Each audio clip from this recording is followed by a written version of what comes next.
a force of 20 newtons is acting on a 1 kilogram object at 30 degrees with respect to the horizontal. So the coefficient of kinetic friction is 0.2. What will be the acceleration? So first we need to resolve this 20 Newton force into its horizontal and vertical component. So to find the horizontal force as with respect to the angle is adjacent, and the 20 newtons is hypotenuse. So adjacent and hypotenuse, the trigonometric function we need is cosine.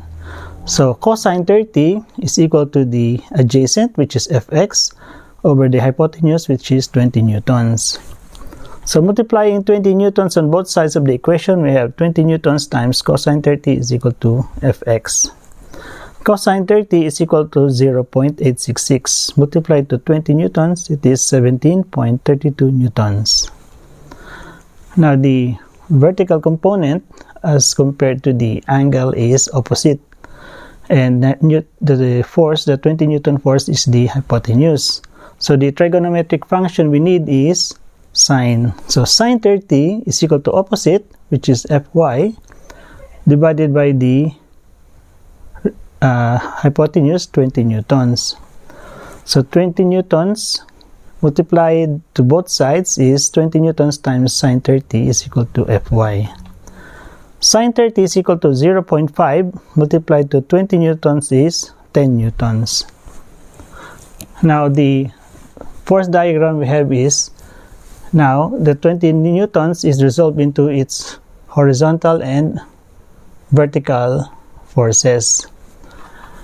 So the normal force is equal to both the sum of the vertical component and the weight.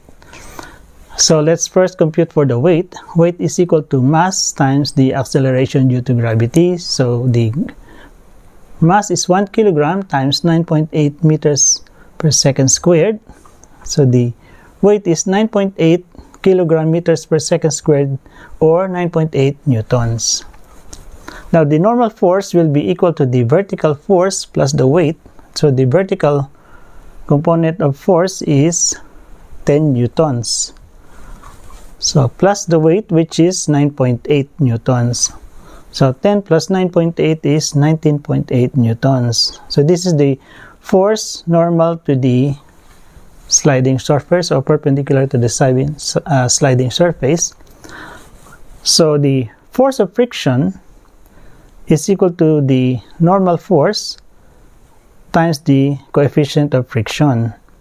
So normal force is 19.8 times 0.2. This is 3.96 newtons. This is the friction force. This is the force acting opposite to the horizontal component. Now, the resultant force is equal to this force minus this force.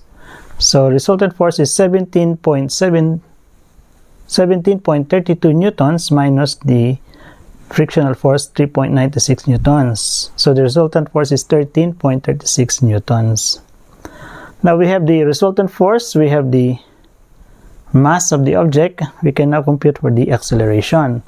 So plugging in the values, the force of 13.36 newtons is equal to the mass, which is 1 kilogram, times the acceleration, which we don't know yet. Now, to isolate A, what we need to solve, we need to divide both sides by 1 kilogram. So 13.36 newtons, or 13.36 kilogram meters per second squared, divided by 1 kilogram. And this one is also divided by 1 kilogram. The kilogram will cancel. The kilogram in here will cancel with the kilogram.